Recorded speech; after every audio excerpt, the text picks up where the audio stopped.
Bolt your windows. Lock your doors. Check your closets. Look under your bed. And then prepare yourself. For it's another episode of Dark Night of the Podcast.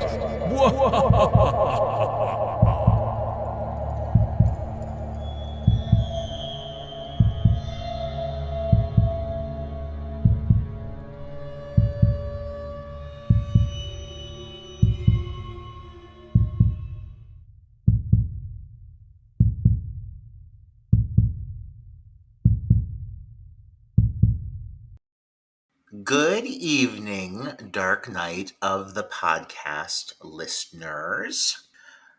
Don't be mad at Troy and I. It has been a brief minute since we've been here at sharing an episode. It's been a hot second because the last one that we dropped on the main feed was technically a Patreon. But for those of you who were able to attend the Houston Horror Film Festival, I certainly like to think you understand why we had to step away for a moment. And I hope you had as good of a fucking time as we did. Right, Troy? Oh, absolutely. And if they attended, they absolutely know how, just a whirlwind of a weekend that whole thing was. It almost was a blur. It was nonstop from, at least I know it was nonstop from the time I got there until the event was over on Sunday. All the prep that went into preparing for the event, the rest and drudgery of getting back into normal life after the event. And yeah, we had a discussion at the Houston Horror Film Festival about how we definitely missed our recordings. And, we had bright ideas that we were going to be able to record while we were in Houston together, because we only see each other, maybe once a year, twice if we're lucky. And we're like, oh, we're going to be able to record all this stuff. No, there was absolutely no time. But if you want to head on over to the patreon.com/Dark Night of the Podcast, there are a couple of really cool things from the Houston Horror Film Festival that are going to be up there. One of them is an indie horror filmmaker panel that Roger did with a fellow filmmaker from Texas, William Einstone. And then the other one, guys, is a Scream Queen panel that Roger moderated with none other than Felissa Rose from Sleepaway Camp and Camille Keaton from I Spit on Your Grave. So those two panels are going to be up on our Patreon for our patrons to enjoy. So, hey, now is your chance to jump on that Patreon and not only get access to that, but a shit ton of bonus episodes. I really cannot believe how many fucking bonus episodes we have up there. It boggles my mind. Oh my God. I'd like to think that the last episode that we released by now, I'd like to think that they had a chance to baste in it and get a good savory taste of what we have to serve them, because my God, that episode is fucking hilarious. And may I say so myself, and I will. I fucking love that fucking episode. Slumber Party Massacre. I think it's one of our funniest ones. Holy shit. So what a treat for them that they got to hear a sampling, an hors d'oeuvre, a mere taste of what we have to offer over at the Patreon. And I hope that motivates y'all to come on over and join us for some good times. But we're back at it. We're back in the flow of it. We just got through our major event, the Houston Horror Film Festival. It was truly a wonderful event. Troy's absolutely right. We did not have a fucking single second to ourselves to record. Shame on us for thinking we possibly would. But we're back, and we're ready to offer up a review of a film that I have been waiting to cover for a while. And based off of Troy's initial reactions to this film, I cannot wait to get into this title with him, because I think there's going to be a lot of opinions that are thrown out over this title. What do you think, Troy? This is a title. Guys, if you go back to our early episodes, I'm not talking about just our early episodes on our regular feed, but even our early Patreon episodes.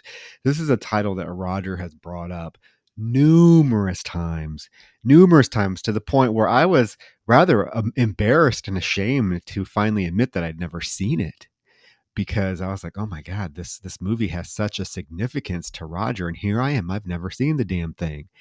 But it gave me the opportunity to see it. But you have mentioned this film probably more than any other film that I can think of on the course of our podcasting together. And it is None other than 13 Ghosts. The 2001 remake, let's be clear. Yes. The 2001 remake, because this is a remake of a William Castle directed film from 1960 that was written by Rob White. And it is, similar and mostly title only. There's a few elements that are also tied in to the remake, including what was the incorporation of the special like 3D glasses that they included with the 1960s, the original film, as part of the gag. And so there's this whole element of glasses being worn by characters in the film to see the ghost. Same concept as the gag that was included with the original film, which is a really fun tie-in. But overall, this film is very much its own thing. And what a thing it is. And this film, I've got to say, like, yes, this is a title I have brought up so many times, and there's a good reason for it. This film holds the prestigious title as being the first ever DVD that I purchased for myself. Well, technically, I made my grandmother buy it for me. We were in Florida on vacation. She said I could have one thing. I could take one thing home from Florida as a souvenir, and I picked this fucking DVD, and she was so pissed off about it because the cover art even made it like pretty clear, like this is going to be a real like violent, gory, spooky, kooky kind of wild good time, and all the imagery that you see on it just looks like it's going to be really fucking violent and really over the top and really gratuitous, and that it is, that it is. And so this film came out in 2001. I would have been a sophomore in high school at this time. Like, what an important, influential time for me as a fan of horror. And this was, like I said, the first DVD in general that I ever owned. Not just of the genre, but my first DVD that I selected for myself. And so this movie, for some reason, had a huge impression on me. Left a really big impact. And while there's certain elements of this film that I will be the first to say do not withstand the test of time, there are aspects of this movie that I fucking adore, and I will celebrate this title to my very last dying breath because I have such a good time watching it. But is it a good movie?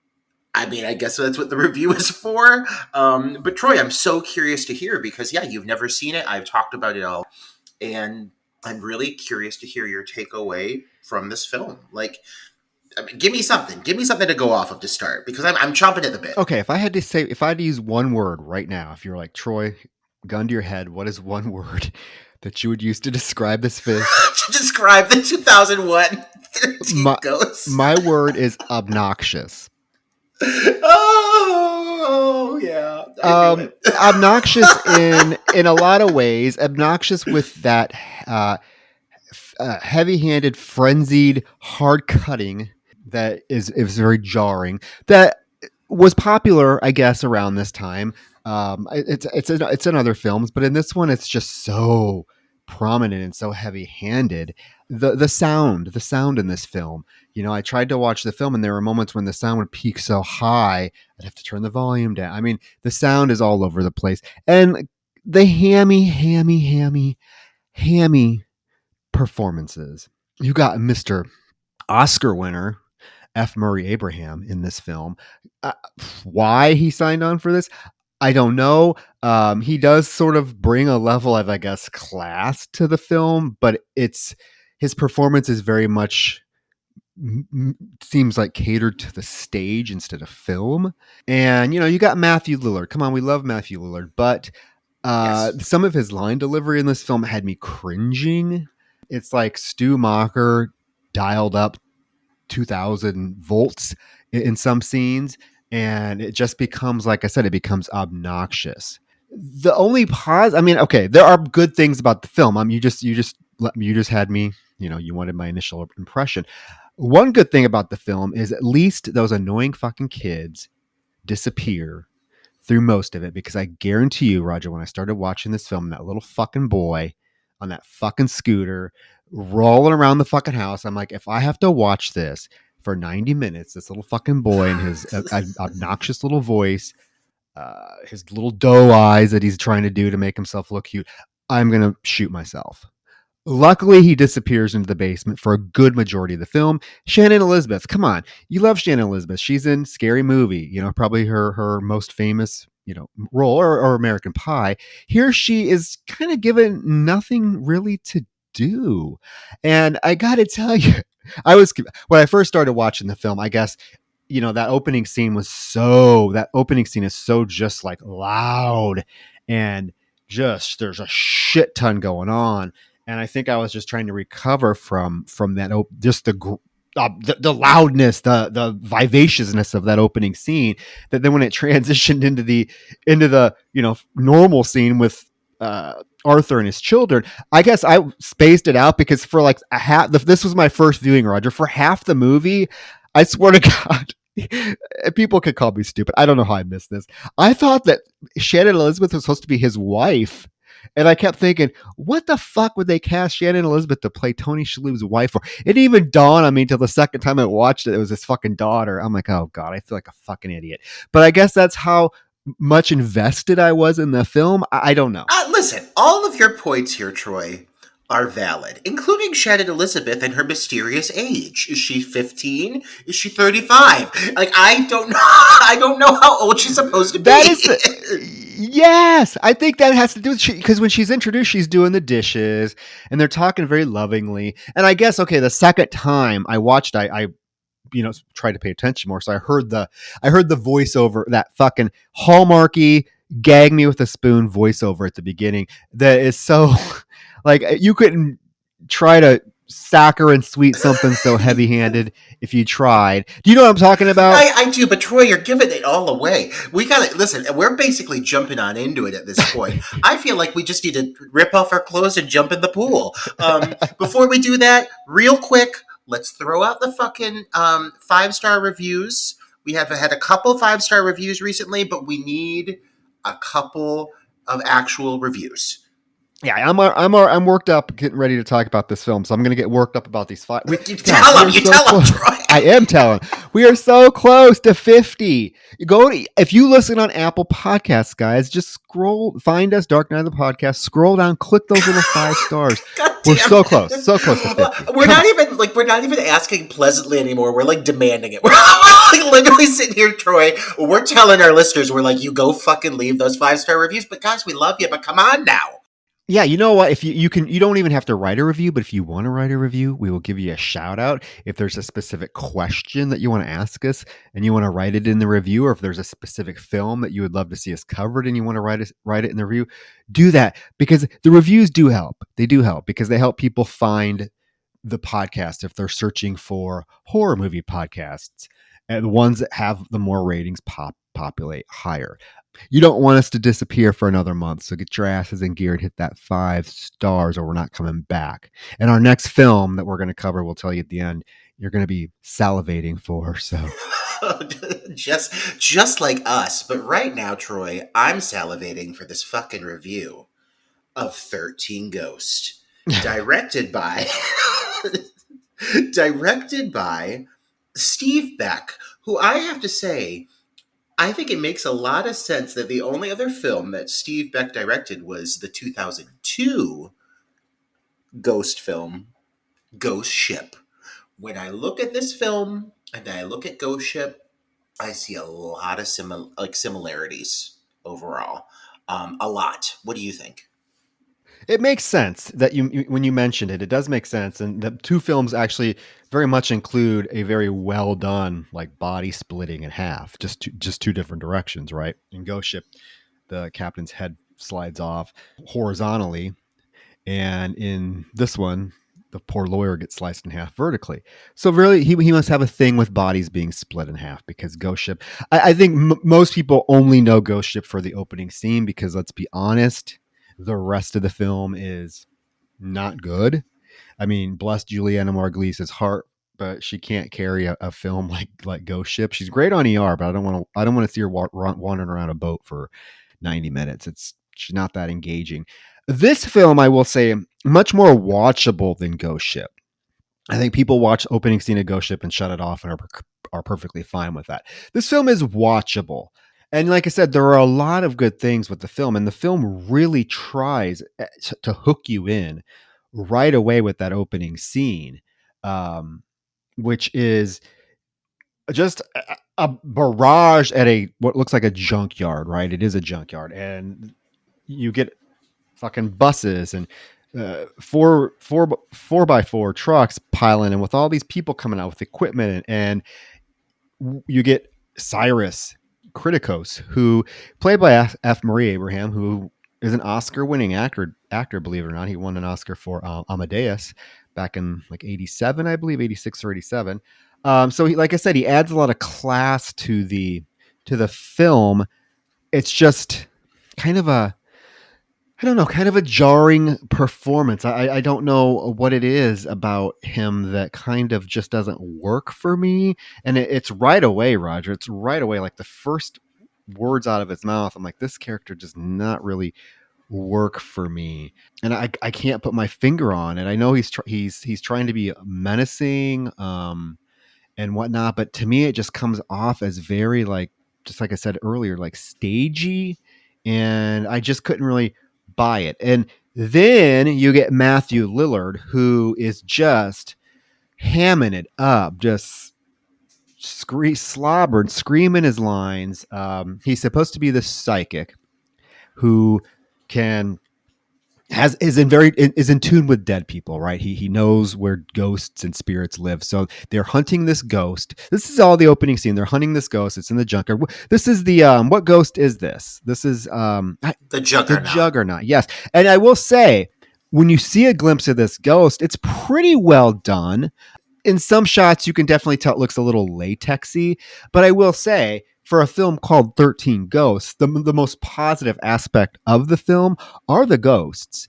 It's interesting that we are covering this now because it was just recently announced that they're making this into a television series. Don't you understand why, though? Like, after seeing this film and, like, just the tidbits of information you get on the ghosts, doesn't it kind of intrigue you whether or not they're going to pursue that further? Because I think their backstories are more entertaining, honestly, than anything else here. Oh, absolutely, absolutely. That obese child and that tiny mother. Yes, I need to know about them. I don't. I think. Oh, Troy, that's you and I. That's you and me this Halloween. I'm telling you right now. You and me you're the mom, and I'm the obese child. Oh no, but these ghosts. Again, the most intriguing part of the film. Some of them you barely get any glimpse of, even like that bound woman. I don't even think you see her. But yes, so I backpedaling. I'm glad they're making a series because I really do hope they explore the backstories of these ghosts. I think I would have enjoyed the film a lot more if it was a different set of characters. Does that make sense? Yeah, one thing I take away from this film after like revisiting it after so much time, after knowing this film so well, is like I definitely am aware of the fact that it almost feels like they tried to take that camp from the 1960s film and like that just the overall style of performance from that era and inject it into a very early 2000s piece of cinema, and it doesn't mesh. The characters do feel very unrealistic, and that goes for all of them. It's not even that I would say the writing is necessarily bad, it's just the overall direction that they were given. I'm going beyond the writing. I'm saying that I feel like, and this may fall on the director in this situation. You've got Tony Shalhoub, who's fucking Monk, and everybody fucking loved him for multitudes of years in that role, and he can definitely like carry a project, and he's a good actor. Like you said, F. Murray Abraham is an award winning actor. These are capable actors, but I feel like they were directed to be bigger, go bigger. Look at the character of Maggie, as played by Rah Digga. Like look at the character. Like she is the most token character of color I can think of from that, like from a horror movie of that era. They really like lean into like the black exploitation almost of it, that does not hold up. The approach to that character. At least she steps up to be a kind of a badass at the end and save the day, but still like the approach to these characters just feels very dated, and don't feel relatable. Their situations, their emotions, the journeys they're going through. Even Tony Shalhoub, when he realizes his kids are in danger, it feels very honed in. And so, I mean, yeah, the script ain't perfect, but I think it falls back more than anything, I think, on the direction here, because everybody is consistently unnatural in their roles. Yeah, and my point about that opening credit voiceover montage that we're getting is the fact that it is hammering home that this is supposed to be such a close knit ideal family, and some of the stuff you hear them saying is just like you hear Shannon Elizabeth tell Bobby they're outside playing. She's like, "Oh, you're the best little brother ever." Like seriously, what 30-year-old or however old she's supposed to be is going to literally say that to their? But all this, if you listen to the voiceover, it's all very like it's like they're spoon feeding you. Oh, look how much this family loves each other. Oh, they're the all they love each other, because you hear Tony Shalhoub tell his wife, "Oh, you're the best wife I could ever ask for. I would be so lost without you." These are real things that are being said over this voiceover.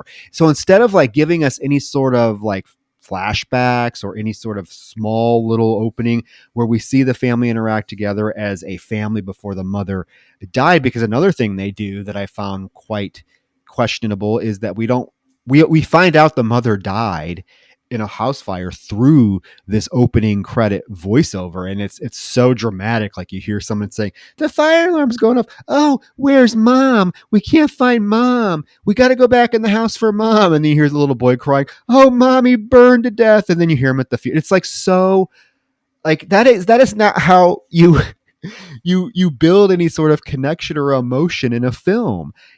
Film is showing, not telling. The first 2 minutes of this film is telling the audience everything that they're supposed to know. There's no showing at all. So by the time you get to the family dynamic, it doesn't work. And that's what I said. That's why I was so confused the first time I watched it. I thought that Shannon Elizabeth was the wife. It was just all over the place. There's no real family dynamic going on in this film at all. Like they literally all interact like this was their first day on set. They had no interaction with each other anytime, and the camera started rolling. I absolutely agree on that note, to be honest. As somebody who enjoys this film, this is something that I did take away from this viewing. The characterization is just really spotty. And even the presence of the character of Maggie, who is supposed to be like their in-home nanny, but like how can this family afford this nanny? Like they are financially struggling. I am so confused. Yes, because they're talking about how they can't even pay their bills, and when he says the lawyer shows up to the apartment, Hurry's like, "Oh, I thought our credit was, fixed," and he's making comments about, "Oh, we can't afford a bigger place." They're like crammed into this like little 1-bedroom apartment, but they have a nanny. He's a teacher. He's a math teacher, right? How is he affording a fucking nanny? And you're trying to tell me that Shannon Elizabeth is like 47. She's perfectly capable. And I was so confused. And don't get me wrong, I like the Maggie character just fine. I see 100% what you're saying about she's the token character, because let's be honest, her primary purpose in the film is to make wisecracks, right? That's all. She does it well. Yeah. She does it well, but that is all she does it well. She does. It's all she does. Yeah. But like I was so confused by her presence in the film as like a nanny to a grown woman. A grown woman who later is sexually exploited as her breasts are ripped open by a ghost. Like, I don't know how to feel about this character. Is she, again, like, are you trying to tell me that busty Shannon Elizabeth is 14 years old and telling her little brother, like, "Oh, you're the best little brother ever"? I have the exact same note, that same thing. Like, it's so fucking unnatural. And I could go on about this forever.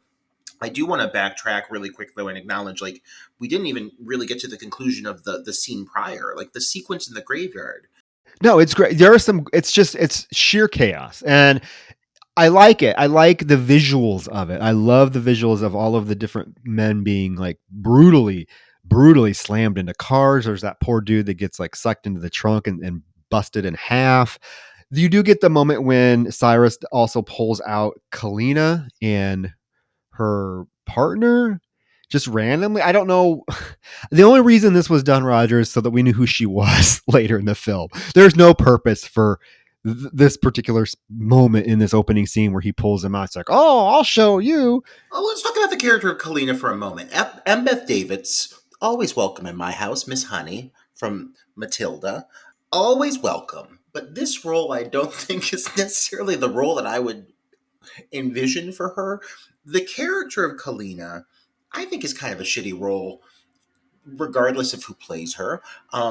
You have a really shocking revelation with this character pretty like late into the film, and it goes completely against everything you thought she stood for, and it leaves you with a really sour taste in your mouth. And she's billed like she's second billed. If you look at like, you know, all the promotional material and everything, like she's considered one of the leads, but her presence almost feels like an afterthought.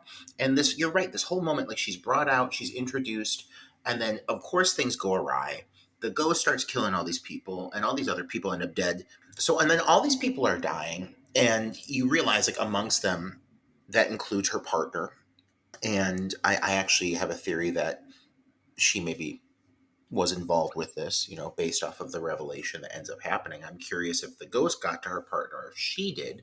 But regardless, he ends up dying. And then you also have this moment, and then you realize, oh, fuck, Cyrus is also a victim to this ghost, because in the midst of all the chaos, one of the stacks of cars gets knocked over, because you are in this amazing, this very effective, like, auto graveyard where you have stacks of vehicles, very much like the brave little toaster. You know, you got all these cars stacked up. It's pretty fucking dramatic. Yeah, it kind of reminded me of Nightmare on Elm Street 3 too. Yeah, and they, Yeah, the conclusion of Nightmare on Elm Street 3, yeah, with the junkyard. yeah, well, and they were really smart to use this location, because after this, you are strictly in a glass house for the rest of the movie, and it's good that they started on something bold. But yeah, so you do realize that Cyrus has perished apparently, by having a piece of metal sliced through his throat, and thus he is now dead, or so we are led to believe. Honestly, I have so many questions about how this is pulled off, what you end up learning about this character. Questions I still to this day I don't know for sure, and I've been watching this movie for what, 20 fucking years now. See, and I knew that you knew this film, so I was like, I was excited because I was like, maybe Roger knows what the fuck is going on in this film, because I have the exact same questions that you brought up. Yes, the Kalina character, her revelation halfway through the film comes out of literally nowhere, especially based on this first introduction that you get of her, where she is very, very hostile towards Cyrus. She even like spits at him, and she's like, "Who are you to play God?" Can we? Okay, so the whole basis of this thing is Cyrus is trying to catch ghosts. He's trying to catch basically 13 different ghosts so that he can build this house into like a machine. It's elaborated on later, and we'll get to that because it's mentioned like 30 times. But that's the whole purpose of this opening scene is he's trying to catch the last ghost, the Juggernaut. And things go awry. He ends up being killed, quote unquote. Matthew Lillard's there. He is his sidekick. Dennis is his name, is the character's name, who is, like I said, psychic and is able to help Cyrus locate these ghosts. That's kind of his main purpose. And after this opening scene, we think Cyrus is dead. It cuts to that voiceover opening credits that I just roll my eyes so hard at, because God. And then we get we get introduced to the family. We get the little boy Bobby, who apparently, Ugh. yes. You know what? Yes, I was confused by it. See, there's no like consistency through these characters, because when he's introduced, he is like pretending to do he's ahead of his time, Roger. This little fucker's way ahead of his time, because he's the first podcaster. He is the first podcaster. This was 2001. This little fucker had a true crime podcast going on, talking about people being found decapitated. And I thought, okay, cool little trait for this little boy, but it goes nowhere.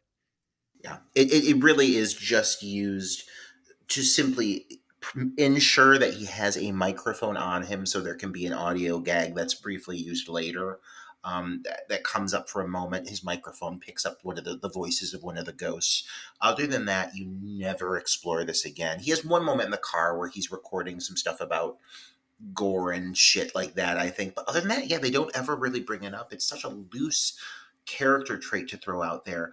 But at least he has one. Unlike Shannon Elizabeth, whose Kathy doesn't have anything. I think the worst aspect of the, like, all the characters and how they're written is the character of Kathy genuinely is not given anything to do other than just be a bystander to other people's events. Shannon Elizabeth in this film, and we say it jokingly, but I'm being serious. She looks like she's 35, right? But they make her reactions to everything be in line with like a 13-year-old girl. Right? Am I right? Like her wide eyed every time she sees something. Oh, it's so cool. Oh my God. It's weird. It's really, and in the meantime, you're right. Her big old titties are all poofed up in her bra. I mean, she's wearing a fucking tight little top. And yeah. And then, so it's just like, what are we supposed to be? What is this character? I don't get it. I also think it's funny that they try to make it give the audience the impression, oh, look how hip this family is because the little brother can call his sister a slut. And the dad just laughs and jokes around because they have that cool of a relationship. It's all so like heavy handed. And then this random nanny just there who isn't even cooking. I mean, she's sitting at the table with her curlers in her hair. Shannon Elizabeth's the one What is to, she I don't doing? know. Shannon Elizabeth's the one that's doing the dishes. She's sitting there at the dining room table eating cereal with her fucking hair in rollers. Well, and Shannon Elizabeth even says, she's like, "Have you tasted her cooking?" I'm like, then why the fuck? What is this woman doing, squatting in your home? Like, is she? She's not doing her job. I'll say that much. And then does she live with them? I'm assuming she just lives in. But she's quick to tell everybody that that's not. I'm not the wife. I'm not the wife. Oh no, I mean, you know what, girl? Whatever you gotta do to pay the bills, I guess. But come on now.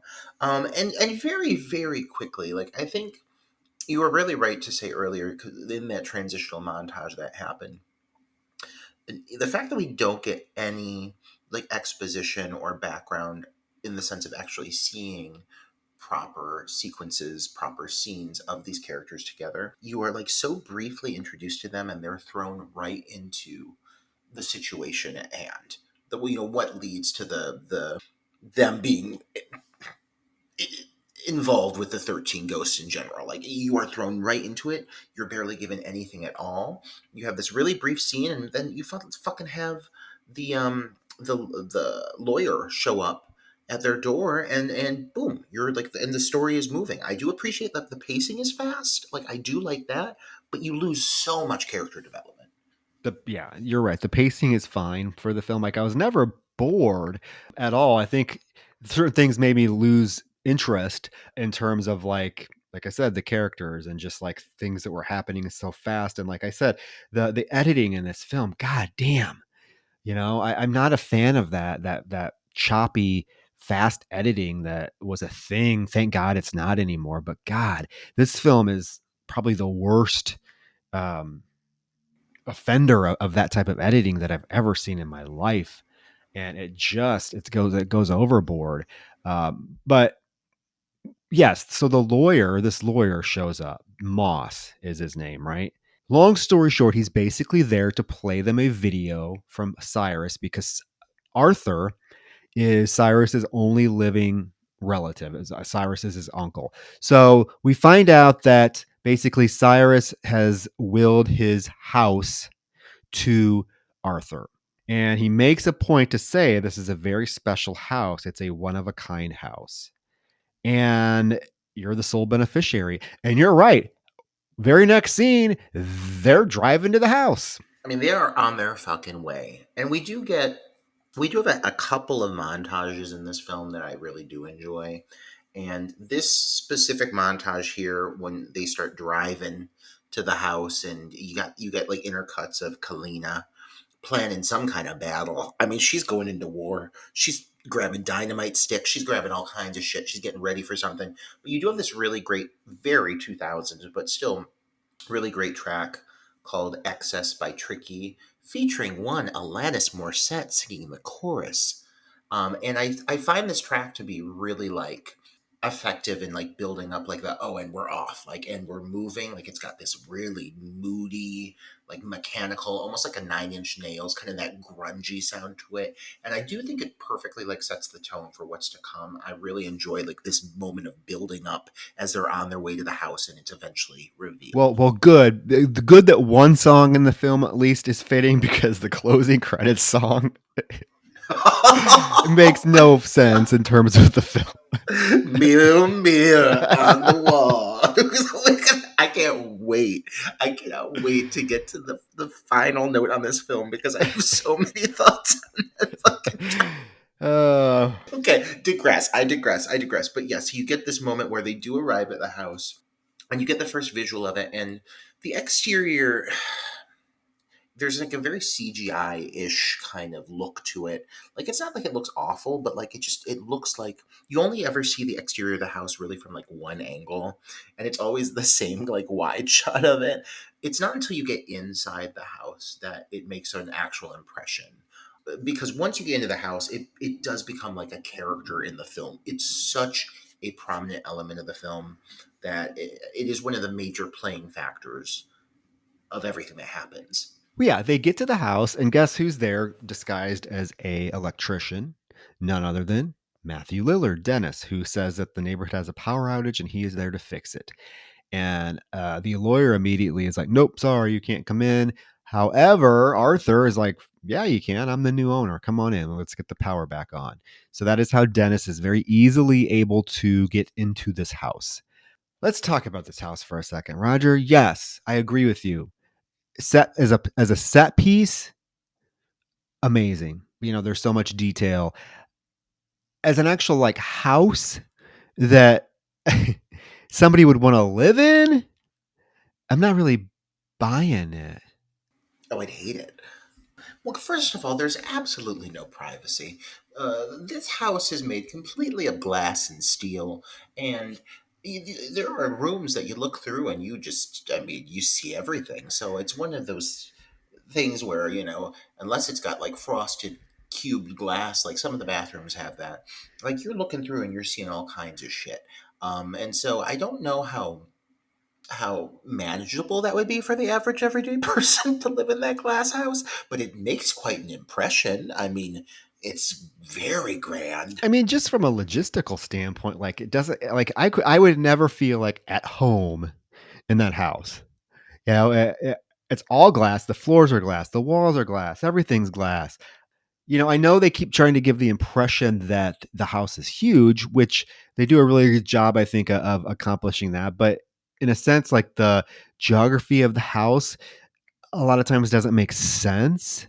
It seems like hallways can just appear out of nowhere, or levels, upper levels and lower levels can appear out of nowhere. There's like no real like sense of solidarity in terms of this house and how it's laid out. It's just like willy nilly, wherever they need to go, they can go, and however long a hallway needs to be, it can be that long. I was a little thrown off by that respect, but yeah, I just can't buy that somebody would like want to live in this house. Just from a perspective, it just doesn't feel like a house. Everything's glass. How the fuck are you going to clean that motherfucker? Oh my god, can you imagine how much Windex these people must go through living in this house? But I think more than anything, the downside of the house is you're absolutely right, it's disorienting because it is all glass and you do get really amazing shots like looking through the glass, and as things start to move along and the house actually starts shifting and moving and you have these metal panels moving, it is really exciting to watch. I'm not going to trash the house as a prop or a set piece at all. I am going to say that you're exactly right in saying that, especially as you start to build towards the finale, it becomes disorienting. Like if there are times that I am convinced that they are reusing certain shots and bits of footage of the ghosts, there are times that it doesn't feel like the people are reacting to a shot that would technically be across from them. It looks like they kind of just cut in shots that they had, and and the ghosts look good, but sometimes it just like it feels very not connected. It doesn't feel completely like it jives, but it looks great, and it really makes a great impression, especially I think on a first time viewer. I would think that when you saw this, like as an entity, as a set piece, is it not like kind of in its a league of its own? Like I can't think of anything else in a horror movie or anything along these lines that looks quite as effective or quite as just unique as this house. Oh, no, I agree. I mean, it's a stellar set piece, particularly for a horror film. I mean, it looks great, and I love the like the moving parts of it and everything. Like I said, just from a perspective of like, oh, would I live there? Absolutely fucking not. But they get into the house, and I mean, even in the inside of the house, Roger, it's like a fucking museum. It doesn't even seem like a home. There's nothing homey about it. It's there's just artifacts. There's swords. There's metal ornaments. There's all kinds of shit in this house, and Dennis immediately wants to get to the basement because he's like, I need to get to the basement so I can get the hell out of here. In the meantime, why the fuck would you let that little fucking Bobby bring his scooter into a glass house and ride around like a fucking banshee? I mean, this child. The problem with this child is like he starts off and he ain't the strongest link in the film. He starts off kind of weak to begin with, but as the movie goes on, he becomes significantly more obnoxious. And his worst moment is that final moment where he's sitting on the middle of that fucking metal circular thing screaming, "Daddy, help us!" Like, he just gets so fucking annoying by the end of the movie. You're right. Thank God he disappears for the period of time that he does, because he's gone for a while. But this child is causing mischief and turmoil everywhere he goes. He's riding that fucking scooter. He's not listening to people. He's messing with shit. He's grabbing swords. I can't stand him. I don't think you can stand any kid in a horror movie. I hate children. Let's make it known, everyone. And if you have children, no offense to them. I'm sure they're lovely. I fucking hate kids. Putting it out there. Yeah, but yeah, I mean, it just so happens that 99% of kids in horror films are obnoxious. I can think of very few that are like, oh, okay, I like this kid. Maybe Carol Ann from Poltergeist. Okay, whatever. But no, Moss takes Arthur to sign some papers to basically take ownership of the house. Dennis is in the meantime, he's wandering around the basement. He's starting to have his psychic pangs and his psychic vision. And Arthur is trying to explain to Moss that, you know what, I'm just a math teacher. I'm poor, but I can afford a nanny. I don't think we can afford the taxes. And Moss is like, you know what? Cyrus was a genius with money. You will never have to worry about money again. And Dennis down in the basement, he puts on these glasses, and you mentioned the glasses earlier on in the review here, and they do play a very prominent part of the film. There's nothing special about these glasses. They look like they look like clear goggles you buy at like the Home Depot to rip out a shower or something, but you put them on, and apparently it allows you to see the ghosts. Now Dennis knows this already, right? Because he worked with Cyrus, so he has a pair of these glasses. So he puts them on because he's trying to figure out, like, why is Cyrus, what is his deal with leaving this house that was so important to him personally? Why is he leaving it to his random, nephew? So he goes down the basement, he puts the glasses on, and this is when we get the first glimpse of the ghosts. Some of the ghosts anyway. You see some of them, but one thing I do like about the movie is it manages to consistently feel fresh, because as the movie progresses, you are getting introduced to more and more of the ghosts. And yes, some of the ghosts don't have as much screen time as others, but you do get the idea that they're being released like one after another. And so there's a natural progression to the ghosts being unleashed. And so you see a couple of them. You see one, the Torn Prince, who is part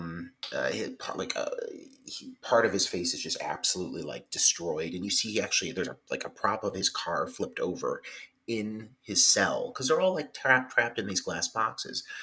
These boxes, by the way, are covered in incantation spells. There's a whole lot of shit you got to keep up with this goddamn fucking movie. But got these goddamn fucking boxes. They lowered one earlier in the junkyard. That's how they track the juggernaut. So they bring these boxes in. They're covered in Latin. These spells are what keep the ghosts trapped inside of the boxes. And then he would like place the boxes inside the basement, so all of the ghosts start collected down there. And so each ghost is trapped in its own individual cage. I think it's a really cool setup that you get all these fucking ghosts in these boxes, and then of course one by one they're being released. It keeps things fucking exciting. So you see the Torn Prince, he's all fucking wrecked. He's got a baseball bat. He's from like the 1950s. I think that's kind of cool.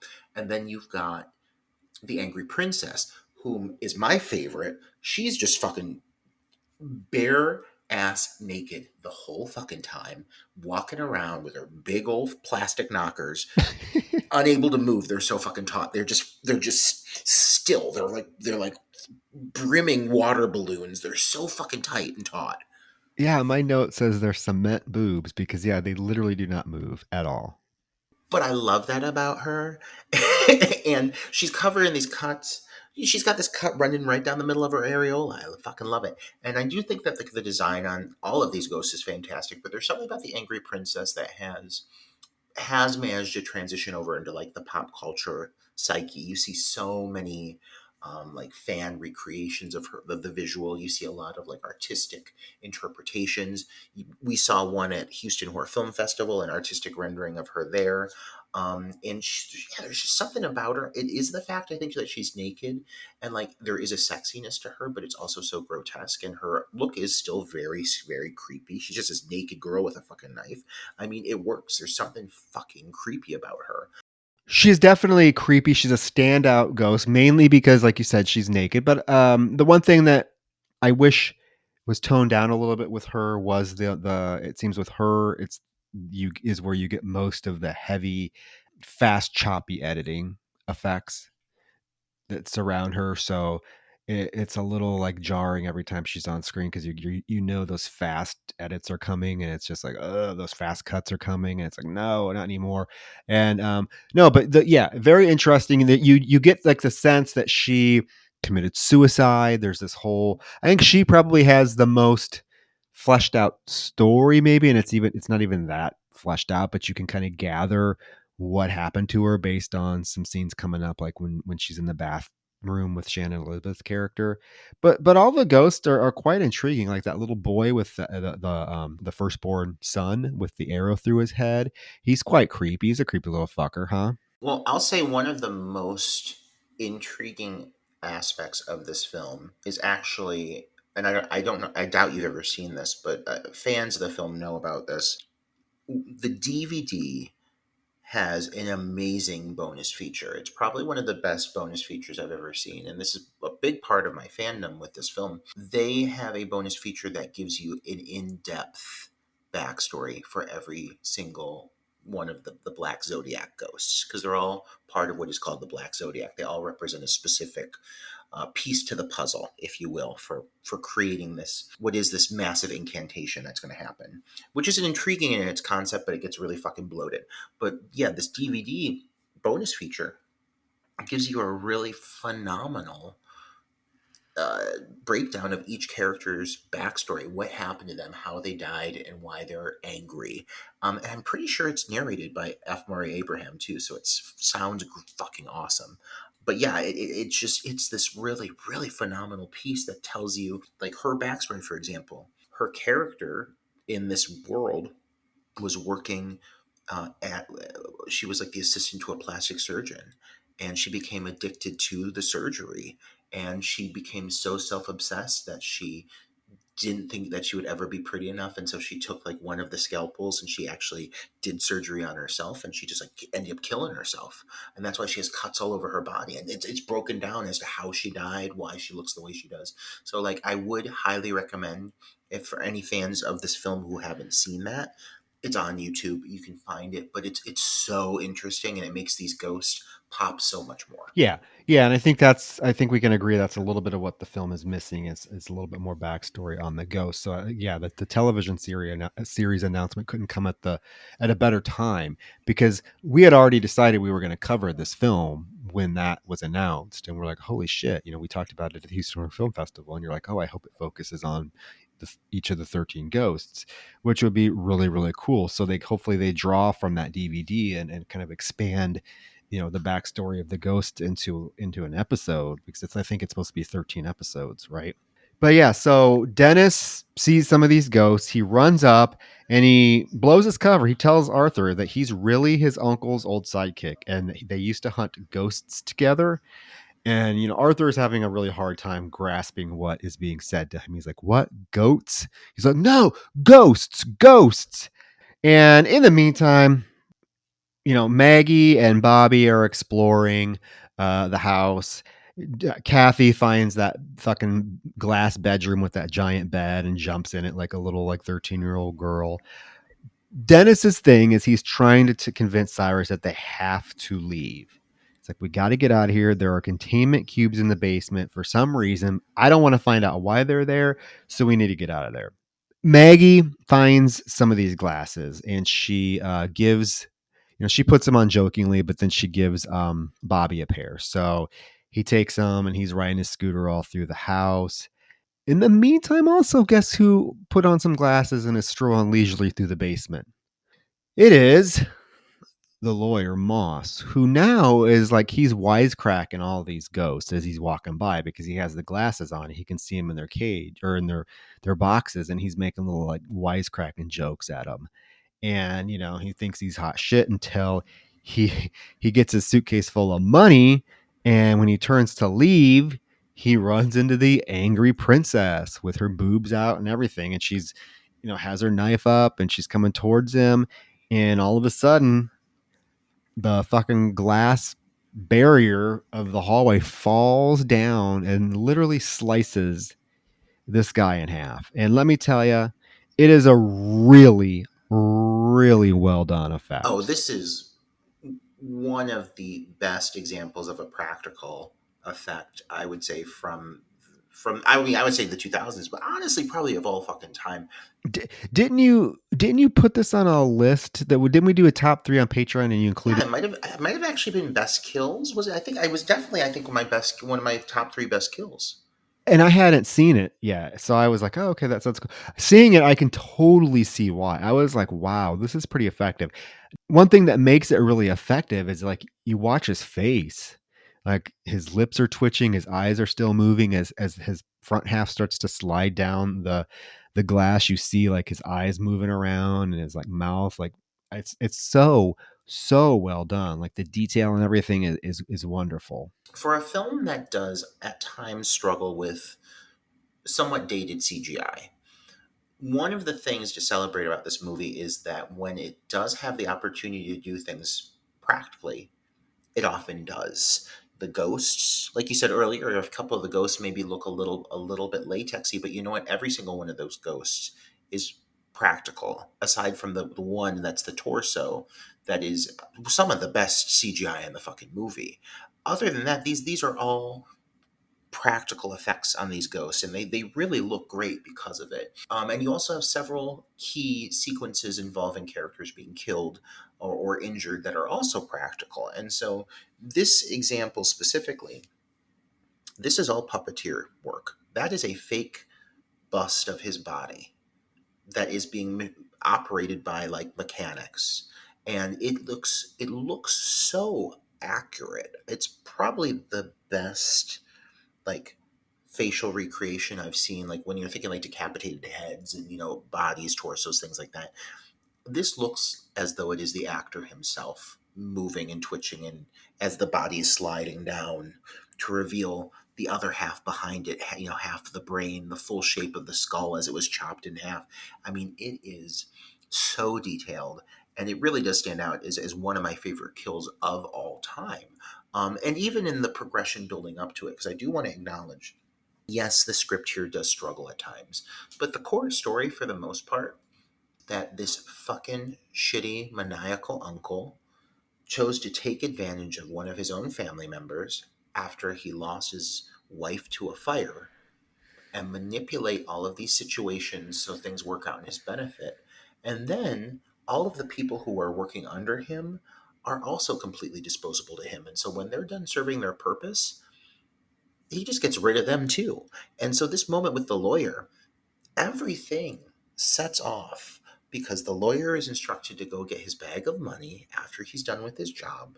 And when he lifts the bag up, it pulls the trigger that sets the machine into motion. And I love that everything sets off because this greedy fucking piece of shit is trying to get the fuck out of there.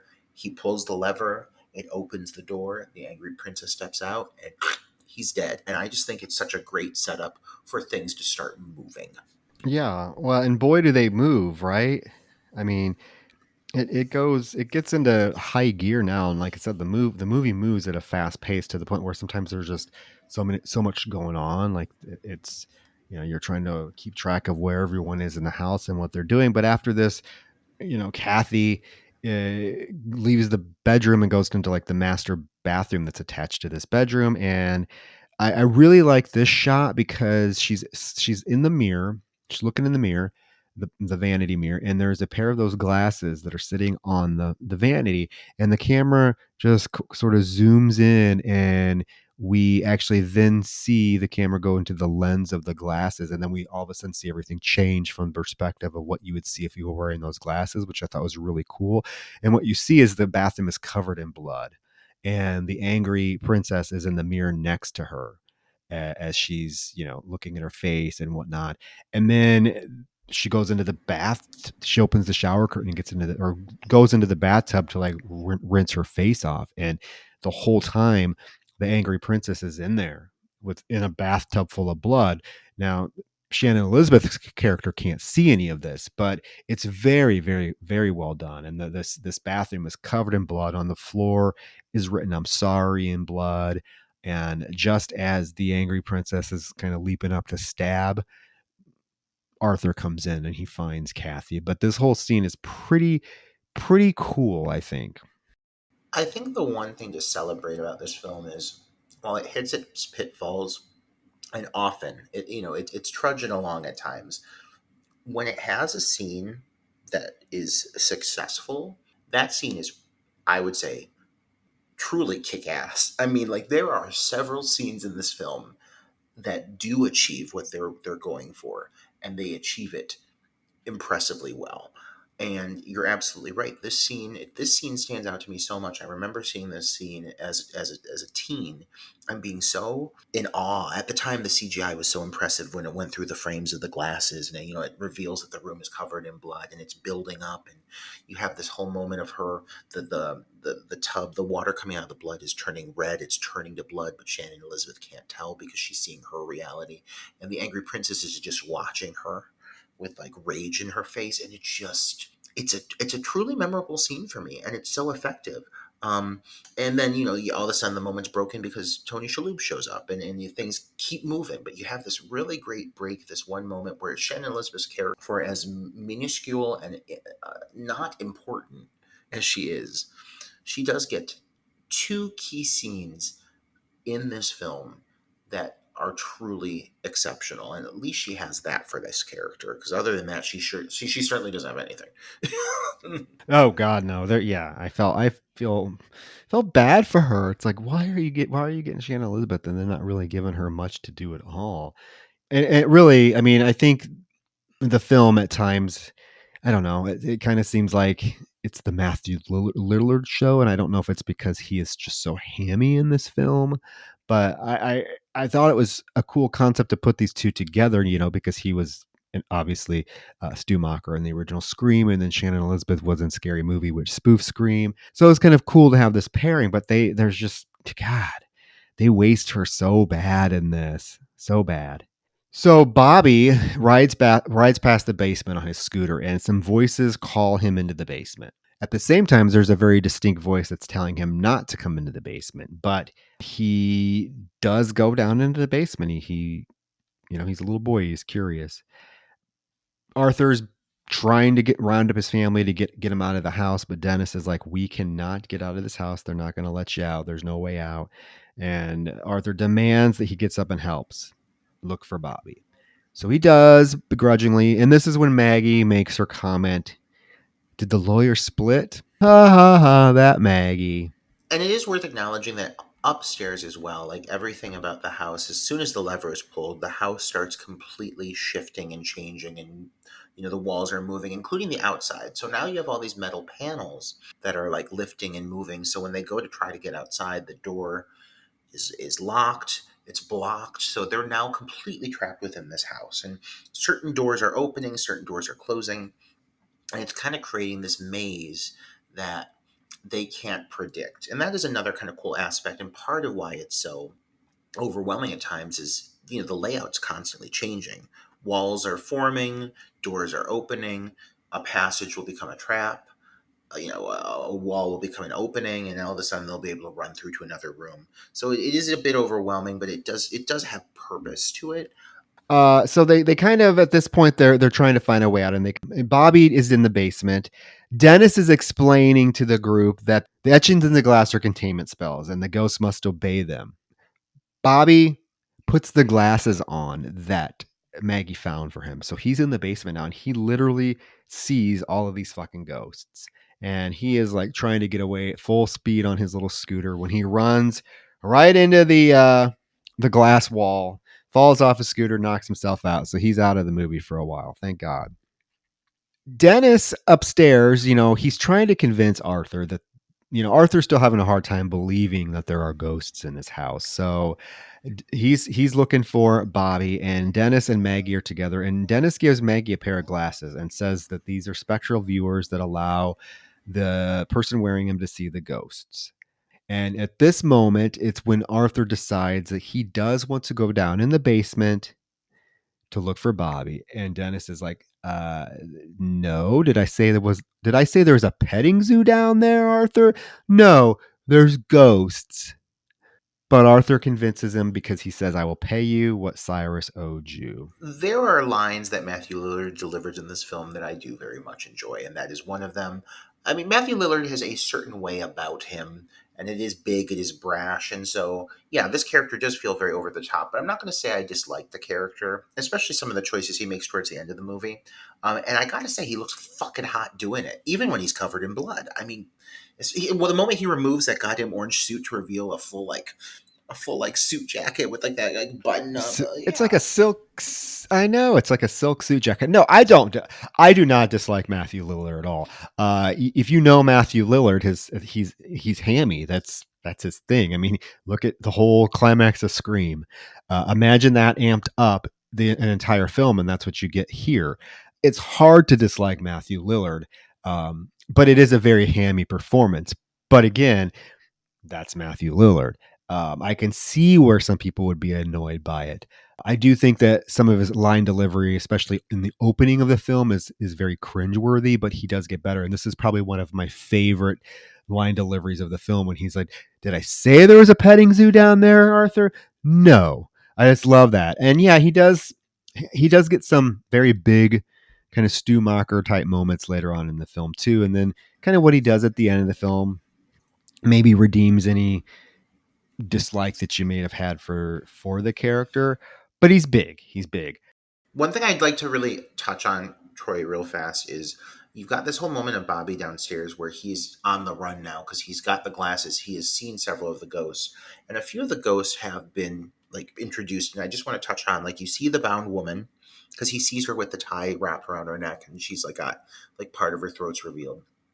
And then he's scootering away, flipping his shit, and he runs into the torso, who I mentioned earlier, who is like the torso of a man who has he's missing his legs, and his head is he's been decapitated.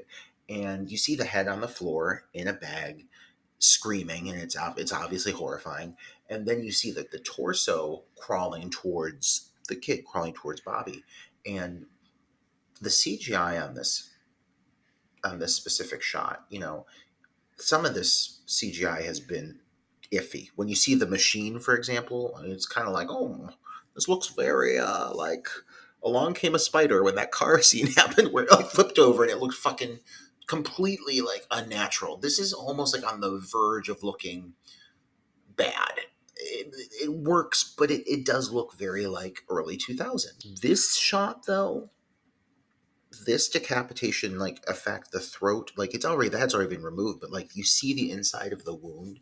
It is, in my opinion, exceptional. Like it is one of the best early 2000s CGI effects I've seen involving any kind of gore or blood or anything. It's very impressive. And I just wanted to highlight that moment because it like there are several quick scares here. You're seeing ghost after ghost after ghost. You're starting to actually get to see them, and this one just popped for me. I agree, and that's the thing is everything in this film, like these ghosts, some of these ghosts are presented like so quickly, and then you don't see them again. Like I don't think you really see the bound woman again after this particular scene. I don't really think you see the torso. I mean, you see them all around the circle at the end, but there's no significant time spent on them, so it is very easy to like overlook or forget that one was even shown because they really focus on. Let's say they really focus on the hammer, the Juggernaut, the Torn Prince, and the Angry Princess are probably the ones that get the most screen time, and the other ones are kind of put to the back burner, with the exception of the weathered lover or whatever, who is we'll get to who she is in a minute. Yeah, so you are right. Yeah, the torso is also a very effectively creepy little thing. That would be fun to be for Halloween. Wrap yourself in some saran wrap and just crawl around on the floor, right? I mean, you have to remove your head for it. I don't know how you're going to do that. Downstairs, Bobby wakes up and he hears a voice telling him that he needs to go upstairs. And it's a very calming, motherly voice, hint, hint. And, he actually then, as he gets up, he actually sees the vision of his mother's half burned face, but it quickly goes away and it transitions into Cyrus, who, like, what's he do? Like, kick him or something? I was having a hard time gathering what Cyrus does, but he does something. He gets Bobby, right? So what happens in this moment, Troy, is Bobby wakes up. He sees his mom coming towards him, and she's got like it. What I love about her design is she has like the hospital gown and like the she's dragging the IV with her, and she's I mean like her burn effect looks pretty fucking wild. It is gruesome. It's a whole half of her body, and he sees her, and so he's backing up. He's obviously like scared, but he's like, "Mom." So he's backing up, and as he backs up, he doesn't see that Cyrus appears behind him with the cut in his throat, covered in blood. And he appears behind him, and then he turns around, and Cyrus apparently grabs him because you see his little feet go up. So what you're supposed to believe is that Cyrus is, abducted the kid, has grabbed the kid, and now whatever has happened from here. It almost is presented in a way like you think he's died in a way, the way it's shot. First time I saw this, I thought they killed the kid. So they're all in the basement, and Arthur suggests they split up. So he goes with Kathy, and Maggie goes with Dennis. And again, this is when Dennis gives her the glasses again so that she can see for herself that these ghosts are real. And in fact, she puts them on and she does see the hammer, this giant of a man who is like impaled with what are they, like railroad spikes and stuff. Very, very like intimidating looking ghost here. And so now she sees it, so she has to believe what's being told. And there is this moment where, as they're like moving down the hallway, Dennis like gives the hammer a middle finger. He flicks him the middle finger, and as he's doing that, he suddenly gets visions of his own self being like murdered, and you can tell like his face is like, oh shit. And it does come into play here later on in the film. I do like that they present this aspect, Troy, of like oftentimes you'll have like these psychic premonitions, and they're like, "We're gonna change it. We're gonna try to change it. Like we can outdo it." Like he's a fucking psychic. Like he knows what's coming, and him seeing this, like it's not like he even ever tries to alter reality. He accepts at this point, like this is absolutely what's gonna happen, and it just is what it is. It is what it is, and the moment it actually happens, he even says that. He's like, "Well, this was my fate, anyways. It is what it is, right?" Now the scene is, I think, the one that you talk about where Shannon Elizabeth gets two kind of standout scenes. This is the second one because as she's walking down the hallway with her dad, Arthur, she actually puts on some of these glasses, and immediately she sees the jackal. Forgot about the fucking jackal. The jackal, that fucking thing. This thing is like relentless. It has like a metal cage over its head, and it's just angry as fuck, and it's like scratching the shit out of her.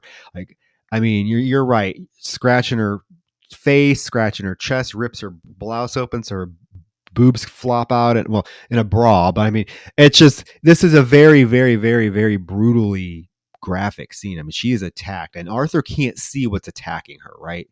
He's just like seeing all of these marks appear on her, very like Nightmare on Elm Streetish, where he's just seeing like slashes appear on her face and on her back, and her blouse being ripped open. And all of a sudden, out of the blue, Kalina shows up with some fucking dynamite. Where did this fucking bitch come from? Like, my God. Yeah, and her explanation of how she got in the house, I'm not buying it. It's like the I weakest ain't explanation you could. buying it. Oh my She's like, God. "Oh, I snuck in when the house was changing. I snuck in through a open space." No, you didn't. No, you didn't. It's such a throwaway line. It's such a minor like delivery too, and it's really something where I'm like, how did this bitch get inside? They can't seem to find any way to get out whatsoever. But you know, I think like touching on this sequence here because leading up to this point, like I will say the character of Dennis has been giving some really great exposition on the ghost, and there is so much talking and there's so much explaining going on, whether it be coming from him or being coming from Kalina now, because now she's given fucking exposition as well. So you really got to keep up with it. But some of the things that Dennis spews, like some of the information about the ghosts, like how most ghosts, do not hurt people, but there are some who are so tortured that they are, actually violent spirits, and then that's what's trapped in this basement. He is helping kind of like set the tone for just how dangerous these things are. So I do enjoy hearing some of this stuff, but my God, is it long winded? Like the whole movie, they're just talking about this whole fucking spell that's about to happen. Like, my God, like, pack a lunch. It is long winded. Well, there's a whole moment where they play Karina's exact same dialogue from like 5 minutes earlier at the end of the film. I mean, I was like, "Are you serious? Like, are you really gonna play the exact same dialogue she just said 5 minutes ago?" I mean, it is. That's the thing about this film, Roger. Is it's so like convoluted. Not even convoluted. That's the wrong word. It's so like heavy-handed in feeding you all of this information about what we are seeing and why we are seeing it, and it just becomes the point where, okay, just shut up. I don't. At this point, I don't really care why any of this is happening. I just want to see these fucking awesome ghosts attack these people. I don't need you to explain to me why it's happening. I get it. It's a film. We need some explanation, but this film takes it a little bit overboard, I think. It definitely does. No, I feel like the filmmaker or the scriptwriter, whoever you want to blame, I feel like they felt their audience is going to be too stupid to figure it out. Like there's a lot of stuff that people have the ability to infer things. You give them clues, and most people can infer what's going on. You don't need every detail spoon fed to you, and this film feels like it needs to do that, and in a way it's almost sort of like offensive that you think you have to tell me as the viewer every little detail like that because I'm not going to be able to figure it out myself by what you've presented. If you were a good filmmaker, we should be able to figure out some of this stuff without you shoving it down our throats, because again, it's a film. It's all about showing, not telling. This film a lot of times does it backwards. It wants to tell and not show. I'll agree with that too. You've had some critiques and criticisms, but I'm not going to say a single one of them is like unwarranted. Like this whole film, aside from the opening sequence, this entire film takes place over literally like the course of one day. Like everyone in this movie wears one outfit the entire course of the film. Like it is one day, but it is the longest, most like most just like exhausting day ever, because like they are learning so much about these spells, and you're learning about the backstory. Kalina's about to have a fucking long ass monologue about the creation of this machine house and the philosopher that came up with it, that he was possessed by the devil. There's just so much going on. And I thought about it. I was like, am I? No, it is. If so much. And when I got to this point, I was like, do I even take notes on this? Do I need to really? Do I need to repeat this for our listeners? Watch the movie. Like, I don't know. Like, it's so much. It's so much. But she does. So Kalina at least does show up to save the day. She does save Kathy from the jackal. And they drag her for 5 minutes across the glass floor. Oh my god. Yeah, this goes on for a long time. They're dragging her down the hallway, one direction, then the other direction. One direction, then the other. They finally get the jackal away. They throw enough dynamite or whatever to get the jackal away, so they get Kathy. As Maggie and Dennis are making their way through the basement, they are confronted by the firstborn son and the angry princess, who don't really do anything. They just kind of let them walk on by, but at least their presence is there. And now we move into basically Arthur wanting to know who Kalina is, how she got in the house, and like I said, throw away. Oh, I slipped in one of the slots when the house was changing. And then she explains that she is there because she frees trapped souls. Doesn't that sound exhausting, Troy? Like, if imagine that was your job, free and How do trap you even get souls. into that? How do you get into that business? Like, how do you decide, like, oh, I'm going to free trap souls? Like, can that be a business that sustains your? How many trap souls are there? This leads to a lot of questions. Like, are there just tons of people like Cyrus around the world that are like trapping ghosts? And so there needs to be a soul releaser? With a villain comes a hero, Troy, and that's exactly who Kalina is, or so you think. A little do you know how wrong you fucking are about this broad. Finally, we're more than halfway through the film. Finally, Arthur puts on these glasses so that he can see the ghost himself. So finally he realizes, oh my God, Dennis has been right this whole time. And yes, now she goes into this long-winded explanation, and I'm just going to gloss over it. She has this book that was written by an astrologer who was possessed by by a demon at the time he wrote it. And the book basically has a blueprint for a design to build a machine. The house isn't really even a house, it's a machine. And it's a machine that if you build it correctly, designed by the devil and powered by the dead. And how you do that is you trap the 13 ghosts, the 13 souls in this house, and yada yada yada, do some incantation spells, and the fucking house becomes a portal to hell, and you are the most powerful person in the world. That's the gist of it. Did I miss anything? Well, yeah, it doesn't also show you the future, I Oh, I think. Did don't you also fucking know. believe that she It brings does you the future? everything. It cooks you This dinner. machine, Yeah. it is so complex.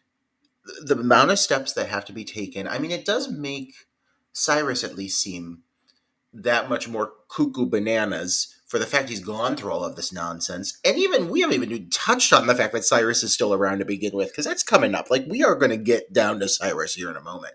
But, like, I mean, it is so complex. It's so fucking complex that it actually distracts Arthur for long enough for his other child to be abducted without his even Yeah. noticing Where did it. she go? I know. Where did she go? There's just like Where's this Shannon moment where all of a Elizabeth? sudden, yeah, they're like, "Oh, Kathy's gone. Where the fuck did Kathy?" And she's gone for the rest of the movie. She pops up at the end, literally pops up at the end of the movie. And then there's this whole thing, Roger, and it goes back and forth between Maggie and Dennis getting separated by a piece of glass.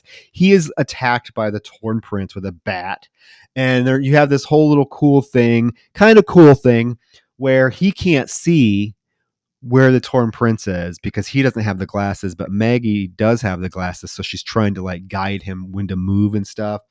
Um, and finally, he's able to get away. And him and Maggie continue down the corridor when they run into. Oh, I love this. This is me and you, Roger. I'm telling you, the dire mother and the great child. I fucking love this duo. I cannot wait for the backstory on these two. It's like Gypsy Rose Blanchard and her fucking mother Dee Dee. I need to Oh my see this. these two are some of the ones that get utilized the least, but I really think it's because the big baby man just can't keep up with everybody else. But he's got this axe too. He's just standing there with an axe. His mother, just looking, just dour, just just exhausted with her giant child. She's very tiny. Imagine that woman birthing that baby, because you know that was a fat baby. I mean, he is a fat baby now, but he's a grown man dressed as a baby. But even when he was a baby, I mean, that woman had to be torn in two, and they really don't do anything.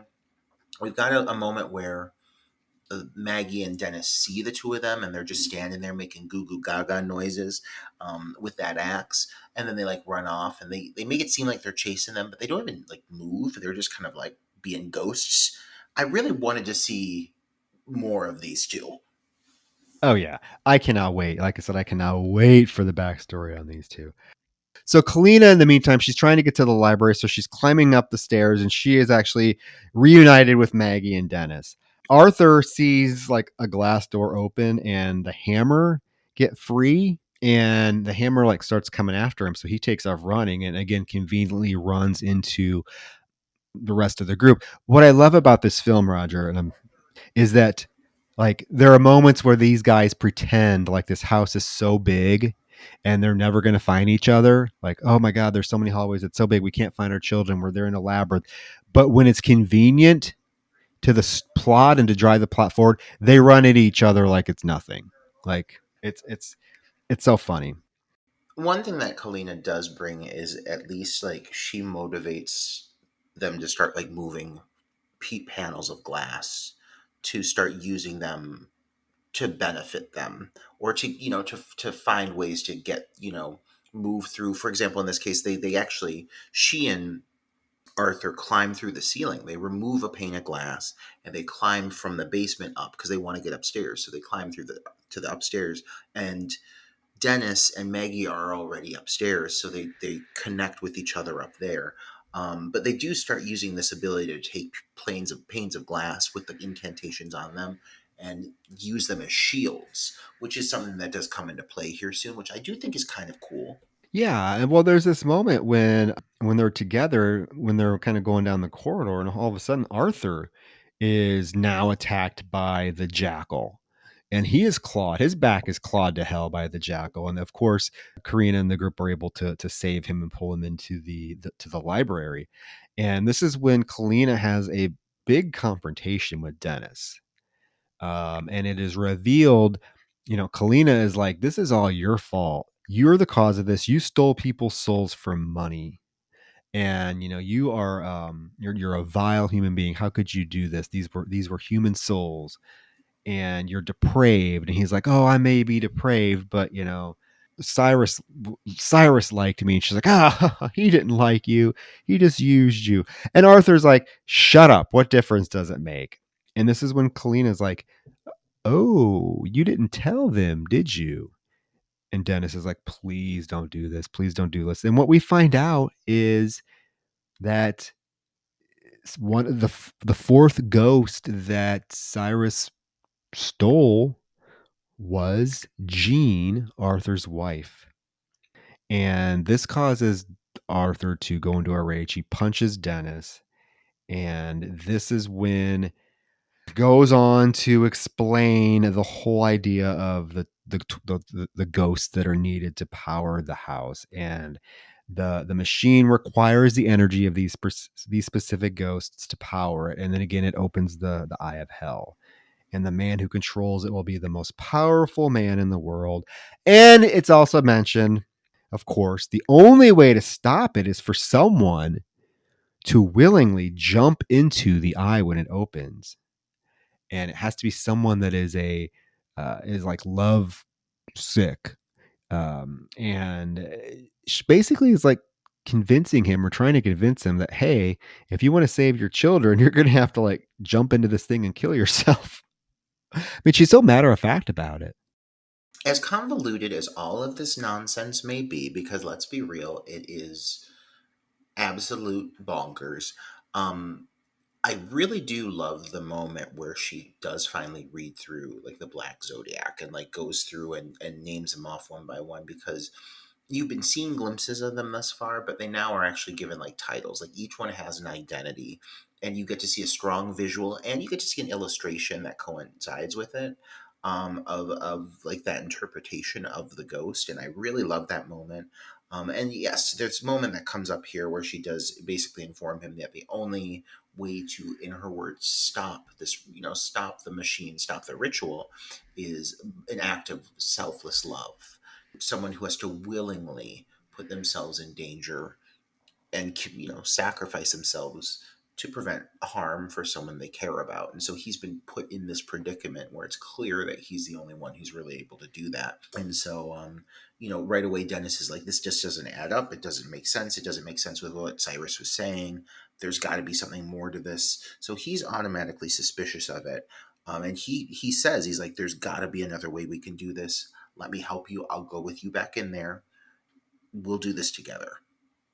And he kind of has a shift in his character now where he is now really determined and motivated to kind of make up for some of the shitty things he's done. Well, because I wonder if he realizes that Kalina is really up to no good. Because keep in mind, he is psychic, right? He does have the ability to see things in the future or things in the past. So I wonder if he knows that, so he is, or at least he's picking up on it. He might not know that she is 100% in on it, but he knows that there's something not right. So because you're right, he now is very willing to go look for Bobby and Kathy, to the point where they grab a piece of the glass with the inscription on it, and they take off. They're going to look for the kids, and Maggie and Kalina, they go their own way. And as they're going down in the basement, they do see the lawyer's body cut in half, and they walk past this huge gear thing that is like really running the house, that giant gear thing that, yes, CGI'd in some parts, so it looks kind of outdated, but it is a really cool thing.